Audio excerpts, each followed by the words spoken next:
ਭੈਣ ਭਰਾ ਸੁਬਾਹ ਦਾ ਟਾਈਮ ਹੈਗਾ ਵਾ ਬਾਜ਼ਾਰ ਚੱਲੇਗੇ ਬਾਜ਼ਾਰੋਂ ਆ ਕੇ ਫਿਰ ਦੱਸਦੇ ਹੈਗੇ ਆਪਣੇ ਭੈਣ ਭਰਾਵਾਂ ਨੂੰ ਵੀ ਅਸੀਂ ਕੀ ਲੈਣ ਚੱਲੇ ਹੈਗੇ ਠੀਕ ਆ ਜੀ। ਤੇ ਹੁਣ ਨਾ ਚੱਲੀਏ ਬਾਜ਼ਾਰ ਆ ਕੇ ਫਿਰ ਤੁਹਾਡੇ ਨਾਲ ਤਫਸੀਲ ਨਾਲ ਸਾਰੀ ਗੱਲ ਕਰਾਂਗੇ ਠੀਕ ਆ ਜੀ।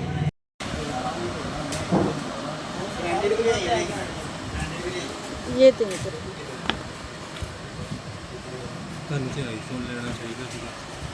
हाँ जी मेरे भैन भरा जो मैं तुम घर दसिया ना भी जरूरी चीज़ लैन जानी है जिस तरह मेरे भैन भरा कमेंट करते हैं भी बाजी तुम माइक लगाओ तो अज मैं माइक लै लिया वा ठीक है जी। ए देखो माइक लै लिया वा हूँ घर जाके अटैच करांगे नाल ते फिर मेरे भैन भरावां ने दसना है भी आवाज़ सही आ रही है ठीक है जी।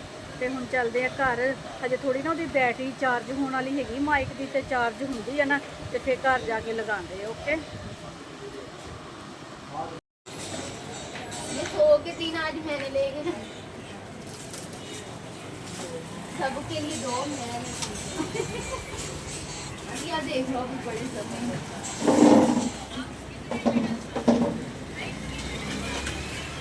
हाँ जी मेरे भैन भरा दो तीन चीज़ा लैनिया लै लिया है वा बोतल लैनिया सी मैं पेंसिल लैनी सी लै ली आ तो हम बिल करा के भी चल रहे घर में।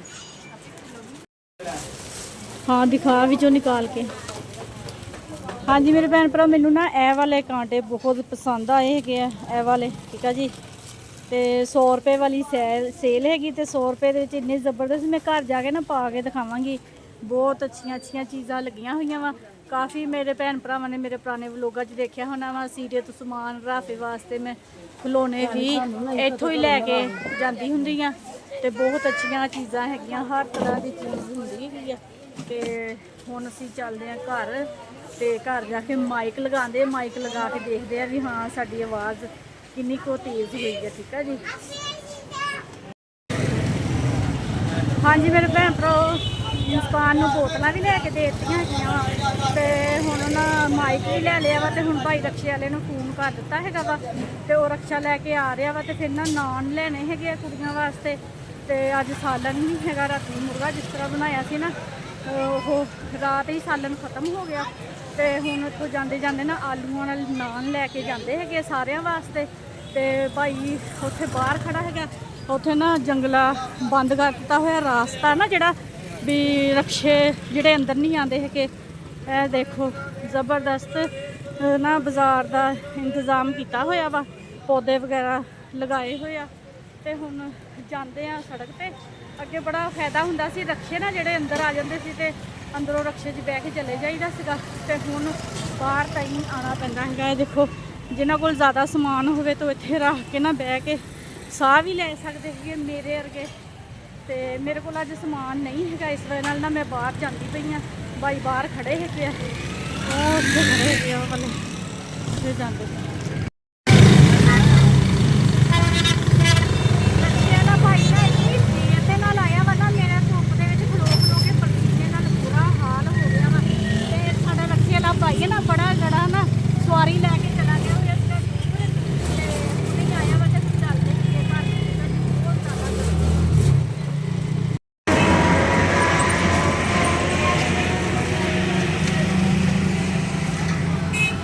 हाँ जी मेरे भैन भरा नान बनवाने लग होंगे पे भी आलू वाले नान लैने है ना तो भाई को कहता होया वा नान लगते है तो फिर घर जाते है तो मैं क्या चलो अज ना आलू वाले नान ही लै लेते है तो हम घर जाके फिर थोड़ा दिखाते हैं ठीक है जी।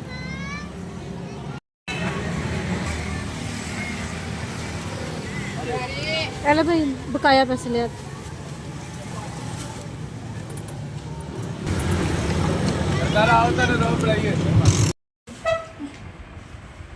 हाँ जी मेरे भैन भरा आ गए हैं घर ते गर्मा गर्म नान खान लगे है बल्ले दे होटल दे नान आलू वाले साडे महल्ले दा हैगा ना जिस गली च साडा उधर लगा ओदा नाम बल्ला पाया होया नाम हैगा वा बल्ला ठीक है जी। ते बल्ले दा होटल हैगा वा मशहूर हैगा वा साडे समुंदरी दे विच ना भी इत्थे नहीं समुंदरी दे विच बल्ले दा होटल ते असीं उत्थों आलू वाले नान लिआंदे मैं कहा हुण अज ना आलू वाले नान खा लेंदे है ते हुण शाम दा हजे सोचदे आ भी की पकाना हैगा वा तो फिर अपने भैन भरावां नूं बाद च दस्सांगे हुण असीं खा लईए आलू वाले नान जे कोई मेरा भैन भरा खाना चाहता हैगा तो बल्ले दे होटल तो ले आओ मेरे घर मैं तुहानूं लिआ के खिलावांगी ठीक है जी। ਹਾਂਜੀ अस्सलाम वालेकुम ਮੇਰੇ ਪਿਆਰੇ ਭੈਣ ਭਰਾ। ਹਾਂਜੀ ਮੇਰੇ ਭੈਣ ਭਰਾ ਕਮੈਂਟ ਕਰਕੇ ਕਹਿੰਦੇ ਹੁੰਦੇ ਸੀ ਵੀ ਬਾਜੀ ਮਾਈਕ ਲੈ ਲਓ, ਆਵਾਜ਼ ਦਾ ਮਸਲਾ ਬਣਦਾ ਪਿਆ। ਹਾਂਜੀ ਮੇਰੇ ਭੈਣ ਭਰਾ, ਅੱਜ ਮੈਂ ਪੈਸੇ ਖਰਚ ਲਏ ਗਿਆ, ਅੱਜ ਮੈਂ ਨਾ ਮਾਈਕ ਵੀ ਲੈ ਲਿਆ। ਅੱਲਾ ਦਾ ਸ਼ੁਕਰ ਆ ਸਾਡਾ ਚੈਨਲ ਤੇ ਮੋਨੀਟਾਈਜ਼ ਹੋ ਗਿਆ ਹੈਗਾ ਵਾ। ਜਿਹੜਾ ਥੋੜਾ ਜਿਹਾ ਆਵਾਜ਼ ਦਾ ਮਸਲਾ ਸੀ, ਅੱਲਾ ਕਰੇ ਉਹ ਵੀ ਅੱਜ ਤੋਂ ਕਲੀਅਰ ਹੋ ਗਿਆ ਵਾ। ਮੇਰੇ ਭੈਣ ਭਰਾਵਾਂ ਨੇ ਸਾਨੂੰ ਕਮੈਂਟ ਕਰਕੇ ਦੱਸਣਾ ਹੈਗਾ ਵੀ ਤੁਹਾਡੀ ਭੈਣ ਦੀ ਆਵਾਜ਼ ਤੁਹਾਨੂੰ ਸਹੀ ਜਾ ਰਹੀ ਹੈਗੀ, ਅੱਛੀ ਲੱਗ ਰਹੀ ਆ, ਕੰਨਾਂ 'ਚ कैसे गूंज रही मेरी आवाज, ओके करके दसो है जी। हाँ जी अस्सलाम वालेकुम मेरे प्यारे भैन भरा। हाँ जी सुनाओ जी की हाल चाल है, सुनाओ सब ठीक ठाक, अम्मी अबू भैन भरा राजी बाजी। हाँ जी अलहमदुलिल्लाह शुक्र अल्लाह दा असी भी ठीक हाँ। हाँ जी व्लॉग शुरू का सुबह का शुरू किया होया वा, ते मैं कहा किचन च खलो के मैं सलाम लैंदी, ते किचन च ही खलो के सलाम अपने भैन भरावां नाल लैना वा। अज असी खाना बना रहे हैं मावां हो काले हाय रब्बा मसर ते चने दी दाल। ठीक है जी, मसर ते चने दी दाल असी बनाउण लगे हैगे आ। मिर्च मसाला सारा विच शामिल कर दिता है। जेडे मेरे भैन भरा मेरा व्लॉग देखते उन्होंने पता है वा साडे घर दे हांडी दे विच किन्ना क मिर्च मसाला पैंदा है। ठीक है जी, अद्धा किलो साडी दाल हैगी आ मसर ते चनिया दी दाल। बिस्मिल्लाह रहमान रहीम। हाँ जी हुण असी सीटी लगा देनी हैगी सिर्फ 7 मिनट दी। ठीक है जी, 7 मिनटां दे विच साडी दाल जिहड़ी बन के तैयार हो जानी। ते दाल अज बनानी असी लसन दे तड़के वाली, बहुत जबरदस्त बनदी हैगी लसन दे तड़के वाली दाल, ते मजेदार होंदी, बच्चे भी खुश हो के खाते हैं। फिर बच्चे ना देसी घी दे नाल चोपड़ के ना रोटी खा लेंदे हुंदे आ। इस बहाने नाल कोई दाल दूल होवे ना सब्जी, ते ओहदे नाल ना रोटी चोपड़ के खा लेंदे हैगे आ। कुकर लगा लईए घुट के की करिए फिर।